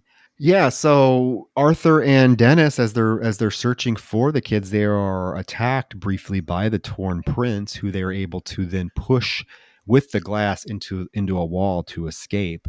At the same time, Maggie and Kalina are upstairs by that gear. They're kind of in awe of it when we see someone with a cane approach, and Maggie sees them, and she's like, Kalina, help me, because this thing isn't stopping. I'm taking off the glasses and it's still here.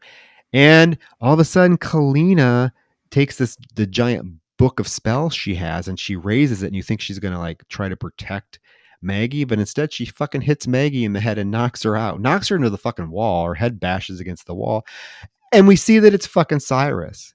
And I need something explained to me, because he has his throat is slit, but he is not he's not a ghost. He's not a ghost. So what the fuck is going on? And how is Kalina all of a sudden involved in this?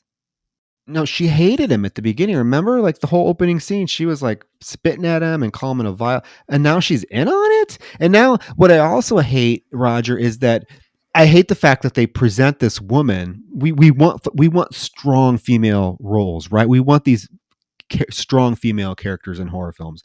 We want the Ripleys and whatnot. And Kalina's introduced in the film outside of the opening scene. She's coming in with dynamite. She's ready to fucking take charge. This is a bad bitch. The second Cyrus enters the picture and we find out she's in on it, what does she turn into? Oh, did I make you mad? Don't be mad at me, Cyrus. I didn't want to make you mad. I'm like, what the fuck? Are you serious? Yeah, it's very disenchanting, because you were starting to think that her character, as nonsensical as she was, and that really feels like the sole purpose that she's there is to just provide exposition. Um, at least she was providing like a strong female energy, a take charge kind of personality. And you realize that everything she said up to this point has been like fake and bullshit, and everything that you thought she was impassioned by and stood for is not true.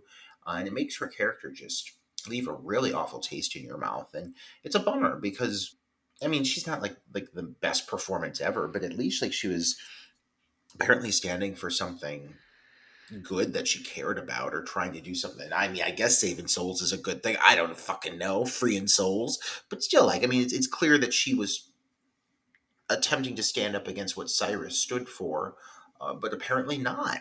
And I think that's really, really, just like I said, like disenchanting. Like this character is completely destroyed, and really wasted in this moment, and it's a shame. Yeah, probably the worst decision this film makes. Yeah, you're right. It's a shame. It's a shame because this whole character then becomes a complete sham and a complete like waste of time, really. Like, and again, it's such a disservice to have this, to start out with this kick ass, strong, take charge female character, and then have her transcend into just the whimpering, lovesick, whiny, lovesick girl that just wants the approval of a man. I mean, it's almost nauseating, to be honest with you. It really is. It really is. It's a huge disappointment. And going back to the whole note with Cyrus, so I mean, it's pretty clear the idea here is that he faked his death. But what really throws you off, and I'm sure especially for first time viewers, it's really going to be confusing, is they decide to have it so that he has the wound on his neck still, which Yeah, makes why? no sense, because this is supposed to be like weeks after the fact. And I mean, I guess maybe he wanted to convince people that they were seeing him as a ghost to explain his presence being there, but that's not explained enough. I really think they wanted to give the impression that he is one of the ghosts, and so that they they think if they spot him down there, they're like, oh, it's his spirit. He's there as well. But then when they take off the glasses, he's clearly there in person. But he never removes the wound, the prosthetic. He never says it was fake. And so, for you as the viewer, it looks good enough that you're thinking it's real. It's just not explained clearly enough. It really is not. It makes for a very, very confusing twist. Yeah, I was really confused. But I think your explanation there actually makes a lot of sense, that he was trying to fake Arthur and the kids up, but it wouldn't matter, because the whole premise of that plan would be that when Arthur sees him, or when these other people in the house see him, they're going to be wearing the glasses, right? What if they're not wearing the glasses? They're still going to see him. It just doesn't make a lot of sense. And then, so yeah, so now you're gut punched with this whole revelation that the whole Kalina character was a fucking throwaway, apparently. So we move from that into Dennis and Arthur being walking down the hallway and being separated. Like a glass wall comes down and separates them. And Arthur's trying to get to Dennis and like, hey, Dennis, I can help you. I can help you. And this is when Dennis is like, no, man, it doesn't matter. This is what it is. And he is literally attacked by not only the hammer, who like punches him severely twice in the back, but then the fucking the torn prince with his comes in and like bashes him with the baseball bat, to the point where he then lifts him up and breaks his back against the pole. I mean, it's pretty brutal. It's a pretty brutal end for this character who, yeah, I guess is a villain, but has really been like I want to say, to me, the Matthew Lillard character has been like the main character of the film, and it just happened so like quickly and brutally. I was like, oh, okay, I guess. Yeah, yeah. Well, I mean, there are technically three ghosts that kill him. It's the Torn Prince hits him first, and then the hammer comes in and hits him with the obviously the hammer that's attached to his arm, and then the Juggernaut is released as the final ghost, and he comes in and he lifts him up, and he does do that really brutal backbreaking, and it is kind of abrupt, but it is also satisfying in the sense that you did have that vision before, and you do see several of these moments tie in here, and so like you did kind of see this coming, but it does make for a very sad moment for Arthur, because you do see Arthur after the fact, like he watches this whole thing happen, and he's protected against this frame of glass that Dennis, forces him to hide behind, and literally offers himself up so that Arthur can save his children. And it does give the final push through the rest of the film a nice emotional heft that I think it needed, because again, these characters are so at times disjointed, wooden, unnatural, that this seemed like a very selfless decision on behalf of Dennis. His character needed it, and it does make me care a little bit more now, I would say. It's definitely not as a confusing character shift as the one we get with Kalina now, is it? Right. So Cyrus is like, Kalina is trying to explain to Cyrus that the only way that they are going to get Arthur to sacrifice himself is if his kids are in jeopardy. So Cyrus is like, well, put the kids in jeopardy. And you see her like, she's taking it back. She's like, yeah, they're just kids. And he's like, yeah, so I mean, you got to do what you got to do, right? And then he turns on some music that streams through the house, some spells, and it causes all the ghosts to like disappear one by one, except Jean, who approaches Arthur, and he tells her that he loves her and misses her very much, and then she slowly disappears. And then as Cyrus is leaving the library, Kalina is following him, and he, doesn't. He's like, "Hey, don't forget to fetch the book." And she goes back and grabs the book, and when she's coming, he knows that she's coming behind him. He fucking turns on the lever and has the glass doorway, like the walls implode and fucking crush her. Crush her. It is satisfying to watch her die this way because of the horrible character shift that has happened. And it is honestly, though it does look a pinch CGI, when you watch the visual of her head, you literally get crushed like a grape. Like you see it, like the frame, the shot is on her, and you see her head like smash and like pop, and it is truly pretty wild. It made me cringe, because that's one way I would never want to die. At least it happens fast. Like there's been, I can't think of the movie where like the walls start to like move in and it's very, very, very slow. And like the person has is it like one of the Saw movies where that happens? And like you are like literally just waiting for the wall to enclose on you and you know what's coming, you're gonna be crushed to death. This happens pretty fast. I mean, it's pretty fast. But then yeah, she's dead. It looks great. I definitely cringed. Yeah, at this point I could give a shit less about the character, so it really didn't affect me. And all he says is greatness requires sacrifice. And at this moment, Arthur's back down in kind of this main area of the house when all of a sudden Kathy and Bobby appear up from the floor. They're bound and they're in like the middle of that eye thing. And all around them are these like swirling metal things and the ghosts. All of the 12 ghosts or 13 ghosts are standing around them in a circle.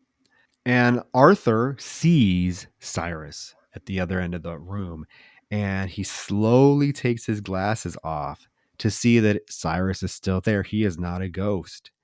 And he full fucking on just fucking runs at Cyrus and attacks him. And you get this brief little battle before Cyrus is able to knock him to the ground and like hit him with his cane a couple times. He's like, Arthur, you're nothing but a fucking loser.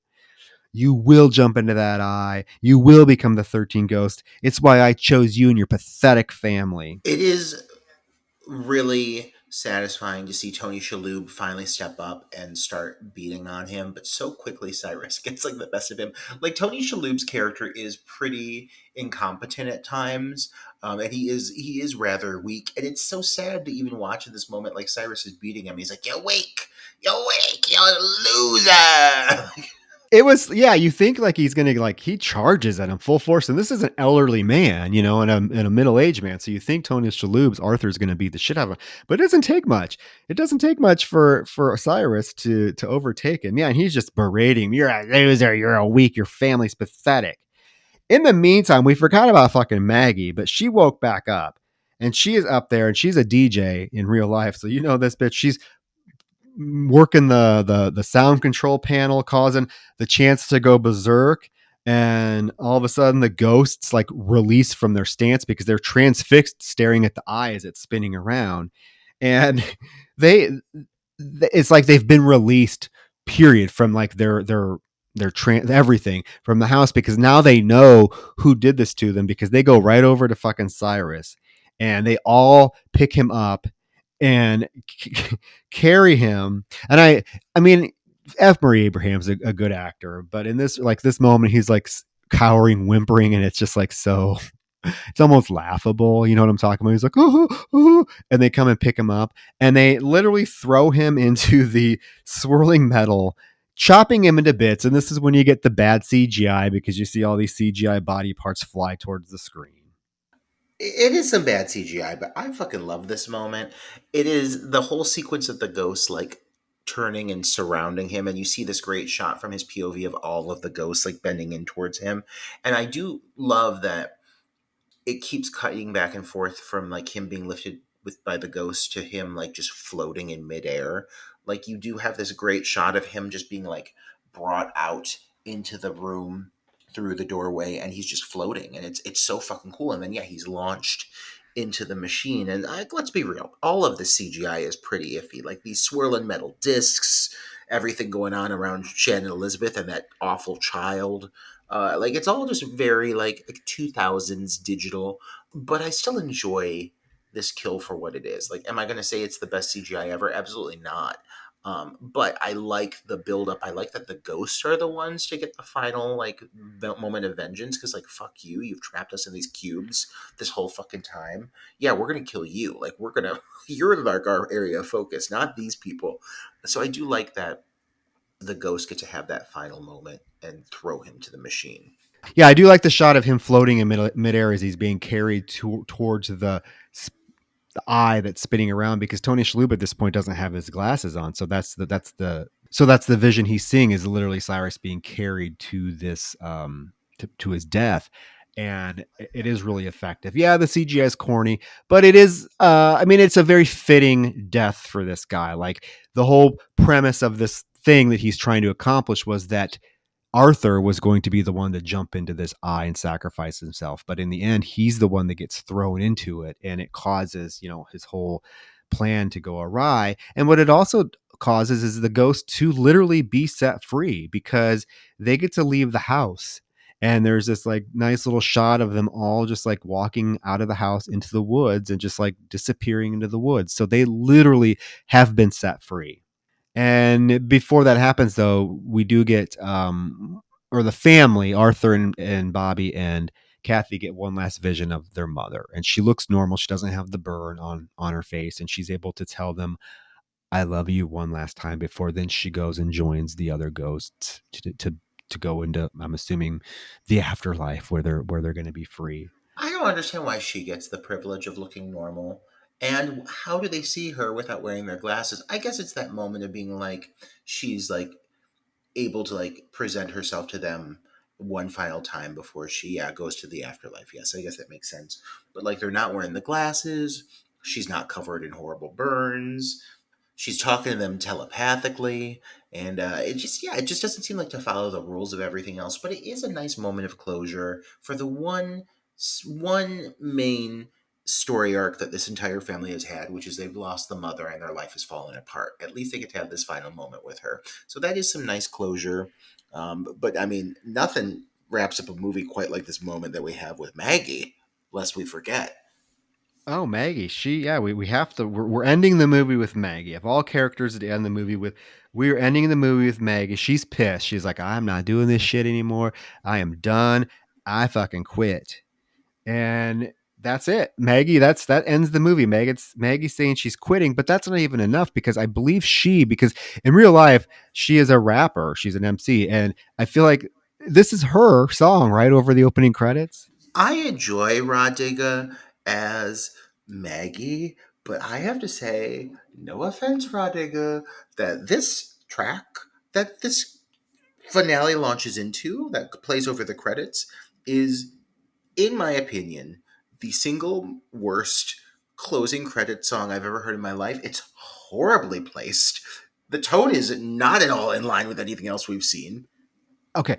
Closing credits. I said opening credits. Yes, it plays over the closing credits. And right away, I was like, what the fuck? This does not mesh with the tone of this film at all. And I feel like, I don't know, has she ever been like really popular? Because I have to be honest with you, I never really heard of her before. And when I was looking IMDb, that's when I realized, okay, she is a rapper. She's an MC. She's very accomplished. I apologize that I've never heard of her, but she has worked with some of the bigger names in hip hop. I wonder if it was like, oh, this is going to be her star vehicle, sort of like Mariah Carey with Glitter. You know, they're going to give her, this is going to be your star vehicle that's going to get you into the films. And like part of her contract that was negotiated is like, if I'm going to do this film, then one of my songs has to be played over the opening credits. Oh, Or I'm absolutely. sorry, or one of my songs has to be played over the closing. I keep saying opening credits, closing credits. I mean, that's what I feel like it was. And God, couldn't she at least written a song that like matched the movie? Oh, If that was the case. it absolutely. Well, she's like, the first, let's acknowledge that yes, she's accomplished, and this is, this is 2001, and Rah Digga is a member of Flip Mode Squad, which is led by Busta Rhymes, another horror movie star. We saw him in Halloween Resurrection, and so this is the time. This is the era in which we're getting a lot of these movies that are coming out. That you have a lot of hip hop stars transitioning into horror, and it's a shame because honestly, like, she's competent in the film, but I really think, like, as I said earlier in the movie, like, they really let her do was kind of like play into like the sassy one liners like you mentioned, and she's not really given anything else. But then like this track, which it isn't even like, when you listen to the lyrics, it's in no way affiliated with anything we've seen happening. It's not even dealing with death or dealing with. It's just like a track. It's just like a random track, and it's like an upbeat hip hop track, and it's not even a good one. Like, I mean, no offense to her, but like, it's not like they got like her big hit track. It's just like a disposable song, and so because of that, like, you're ending it on this note, and like, the movie has not been without its flaws. Let's be real, but ending it on this song automatically takes like your brain and it shifts it into a direction it did not need to go, and it leaves you thinking like, what did I just watch and how is it coherent? And it just leaves your mind in a completely different note and a different just tone overall, tonally, than where you would have been if this would have ended on like a moody track or something that was dark or something that was scary. Maybe I would like leave this film feeling an emotion that kind of was in line with that, what they were trying to establish with that score, with that track. This automatically takes your headspace and it places it somewhere completely where it does not need to be. And it kind of like ruins the experience away for me. Yeah, I mean, I think you nailed it. It just, I mean, my only note was this song does not fit. I mean, but I think you're nailing it. It's so jarring of a tonal shift from anything else score wise that we heard in the film. And it's like, okay, well, I know why. It's because she worked it into her contract that if she was going to be in this film, they had to use one of her songs. Okay, great. But at least, like, as a producer, like at least be like, okay, can we either choose a song that somehow fits the theme of the movie, or can you, hey, you're a great writer, write a song for the film, and we'd be glad to play it. It's like they literally just grabbed one of her CDs, pulled, oh, let's track number 7, perfect, let's throw it on there. It's very odd, very odd, and it's just in line with one more odd thing to add to a lot of the oddness of the film. But with that said, Roger, do I hate the film? No. I think there are some really good elements of the film. I am so intrigued to learn more about the backstories of the ghosts. They were the best part of the film, obviously. Um, I feel like I could have enjoyed this film a lot more if there was a different story involved. Like, I just did not buy this family. None of them were engaging or interesting to me. I would have liked to see these ghosts being able to do something a little bit different with a different set of people. I don't know who or why, but I just could not get into this particular focal group of people for this film. I still maintain, yes, the obnoxiousness of the editing at times really, really bothered me. I mean, it's a fine film, and I guess looking at it from your perspective of this was the first DVD you owned back in 2001, I can see why you would have, a strong feelings and strong attachments to this. I think you are perfectly reasonable to put the lawyer's death on your top 3 deaths because it really was fucking well done. I'm just going to leave it at I cannot wait to see the TV series if it does the backstory on the 13 Ghosts. And maybe it'll lead into something. Maybe if that TV series is successful, maybe it'll lead into another film that will satisfy kind of what I want from a film with these particular ghosts. And it really wasn't this particular film, but I did enjoy their element of the film extremely well from a horror fan's perspective. If that makes any sense, it's just the characters weren't doing it for me. I can completely agree on that note, Troy. Like, again, this film is one that I enjoy. I dare say fueled off nostalgia alone, but there are a lot of things to really take away from this movie, I think. And you're right, you're absolutely right, the ghosts are the main takeaway here. And I do think that, especially if you check out the DVD bonus feature, the breakdown of the Black Zodiac, I think that's going to get you that much more excited because it's so much more detailed than you'd anticipate, for each ghost and their backstory. So I am so pumped to see what they do with this new series that they're going to be launching because I think it's the perfect vehicle. And yeah, I would love to see a new take on 13 Ghosts that maybe stayed true to this material and just built off of it. Because I think there's something really great there. I do think these characters are very boring. I think that they are very two dimensional. And it's not even the fault of the actors because we've seen each one of these performers do better in a different project. So I do think it kind of falls back on the direction, especially coming full circle and saying that this is from the same director of Ghost Ship. I think a lot of the flaws and the issues that you see in this film, you also see in Ghost Ship. And maybe that's why he only directed 2 features. Yeah, I was just gonna say that. I mean, I think there's a reason why he only directed two features, and you know what? The two features, though they have really great elements to them. Go Ship, the opening segment, as we mentioned, and what the positive we mentioned in this. I feel like as a whole director, he just doesn't have the cohesiveness to make a truly like satisfying film, and it's obvious in both films. Like he can do certain things really well, but is not really paying attention possibly to the actual like direction of actors or whatnot. But yeah, like I said, I don't hate this film, Roger. It's not like I'm coming in like, oh, I can't. Why did you make me watch this? There are some great elements to it. Once I got past the initial like shock of watching it the first time and kind of settled down into the subsequent viewings, knowing what I was going to see, it made it a little bit easier to swallow. I still, again, there are elements I hate. The Kalina character shift and all that stuff I felt like was offensive and just like a slap in the face. But I'm all about these fucking ghosts. Give me a sequel or a remake of this, and I would be thrilled if someone could do it right and give these ghosts like the right environment to wreak havoc in. But I mean, Roger, speaking of sequels, Oh my. should we reveal our pick for next week? Oh my goodness. I truly cannot wait. A film that I adore, and I know a lot of our fans do as well. And I think it's a film that has only gotten better with age. And I am so curious to hear what our listeners think when you announce this title. I hope they respond. I hope they make some commentary and make some dialogue on this because I want to get them excited. I can't wait to hear what people think about it. It's a film that when it first came out, we know that it pretty much was a huge disappointment box office wise. The fans just didn't go out to flock to see it. It probably came out a little bit too late in the canon. Although we realize now with the two films, the two sequels that have come after it that have been phenomenally successful at the box office, that maybe it just wasn't, the timing was right. The marketing, I don't think, tapped into the right audience for the film.